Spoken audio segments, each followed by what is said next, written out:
Hello बच्चों, तो आज देखते हैं maths paper number question number 6 हमसे क्या कहता है।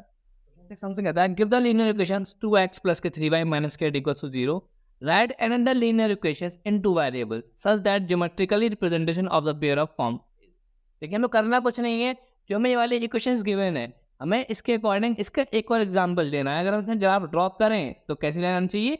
इंटरसेक्टिंग लाइन आनी चाहिए। लेकिन हालांकि हमें ग्राफ ड्रॉ करके बिल्कुल भी दिखाना नहीं है, सिर्फ हमें इसकी ऐसी दूसरी इक्वेशन बनानी है। अब मेन बात ये आती है कि इंटरसेक्टिंग लाइन किस कंडीशन पे आती है।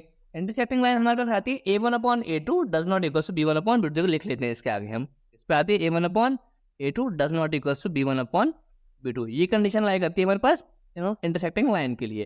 करना कुछ नहीं है, सेम यही इसको देख लेना है। आपको सबसे इजी मेथड बताता हूँ इस टाइप के क्वेश्चन को करने के लिए। जो भी इक्वेशन हमारे पास गिवन हो उसका बस आपको थोड़े से नंबर ऊपर नीचे चेंज कर देने, हमारी इजीली क्वेश्चन हो जाएगी। बस इतना ध्यान रखना है कि ये दोनों आपस में इक्वल नहीं आने चाहिए। तो पहली वैल्यू को मैं सेम एज इट इज लिख दूंगा 2x। ठीक है, पहली बात तो मैं इसको ये बता देता हूँ 2x 3y माइनस के 8 इक्वल टू 0। अगर मैं दूसरी इक्वेशन बनाता हूँ तो कैसे बनाऊंगा? तो पहली वैल्यू को सेम एज इट इज लिख दूंगा और दोनों b1 और b1/b2 इक्वल नहीं आना चाहिए। इसकी जगह कुछ भी लिख सकते हैं, +4 7 3 9 2 कुछ भी लिख दें आप। बस ये ध्यान दें कि दोनों आपस में क्या नहीं है, इक्वल आया। तो मैं इसकी जगह लिख दूंगा यहाँ पे 7y माइनस के 8 इक्वल टू 0। यहाँ पे क्या होगा? a1/a2 इक्वल 1 कितना आएगा? 1 आ जाएगा। लेकिन 3/7 यहाँ पास में इक्वल नहीं आएगा। तो इस कंडीशन में क्या होगी? मेरे पास से इक्वल हो जाएगी। तो इंटरसेक्टिंग लाइन यहाँ पर लाई कर जाएगी। ठीक है, सेकंड पार्ट देखते हैं। सेकंड पार्ट क्या है हमारे पास इसका? सेकंड पार्ट है हमारे पास इसका पैरेलल लाइन। देखिए, सेम यही कंडीशन है हमारे पास पैरेलल लाइन के लिए भी। 2x प्लस के 3y माइनस के 8 इक्वल टू 0। अब चेक करते हैं भाई पैरेलल लाइन किस कंडीशन पे आती है हमारे पास, क्योंकि हमें पता होना चाहिए पैरेलल किस कंडीशन पे आती है। तो पैरेलल लाइन आती है हमारे पास किस कंडीशन पे?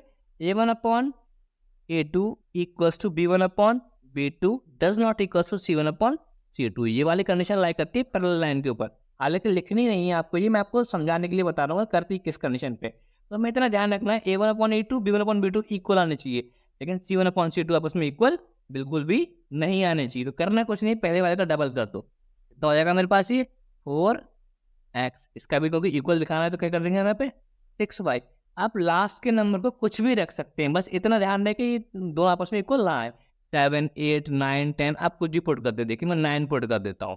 क्या होगा? देखो a1/a2 इक्वल आएगा, b1/b2 इक्वल आएगा। किसके? a1/a2 के। लेकिन c1/c2 इक्वल आपस में बिल्कुल भी नहीं आएगा। तो यही कंडीशन हमारे पर लाई कर रही चाहिए और ये हमारे पास लाई कर जाती है। थर्ड पार्ट देखते हैं। थर्ड पार्ट क्या है हमारे पास इसका? थर्ड पार्ट है हमारे पास कोइंसिडेंट लाइन। देखिए, कोइंसिडेंट लाइन के लिए आपकी मैं कंडीशन बताता हूँ। पहले कंडीशन क्या होती है कोइंसिडेंट लाइन के लिए? कोइंसिडेंट लाइन के लिए कंडीशन होती है a1/a2 equals to b1/b2 equals to c1/c2 पे तीनों आपस में क्या होना चाहिए? इक्वल होना चाहिए। इसका सबसे बेस्ट तरीका है, जो भी हमारे पास इक्वेशन गिवन है, इक्वेशन गिवन है हमारे पास 2x 3y माइनस के 8 इक्वल्स टू 0। अब क्या करना है आपको? इसका बिल्कुल जस्ट डबल कर दे, या आपका आंसर इसके अकॉर्डिंग वेरीफाई कर जाएगा। तो डबल कैसे होगा? 2x का कितना हो जाएगा? 4x, 3y का 6y और -8 का -16 इक्वल्स टू 0 हो जाएगा। तो इस कंडीशन में क्या होगा? हमारे पास ये वेरीफाई कर जाएगी। हमें कुछ भी ग्राफ व्राफ ड्रॉ नहीं करना, बस हमें इसकी जैसी दूसरी इक्वेशन बनानी थी।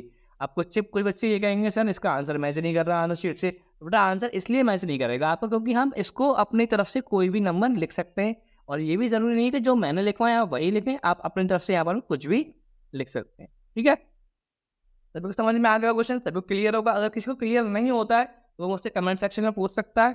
कमेंट करके पूछे और अपने दोस्तों के साथ मेरी वीडियोस को ज़्यादा से ज़्यादा शेयर करें, लाइक करें और अपने दोस्तों को बताएं मैथ टफ के बारे में। अगर मैथ टफ से पढ़ना आपको अच्छा लगता है चैनल को लाइक करें, सब्सक्राइब करें and thank you for watching math top. Audio Jungle.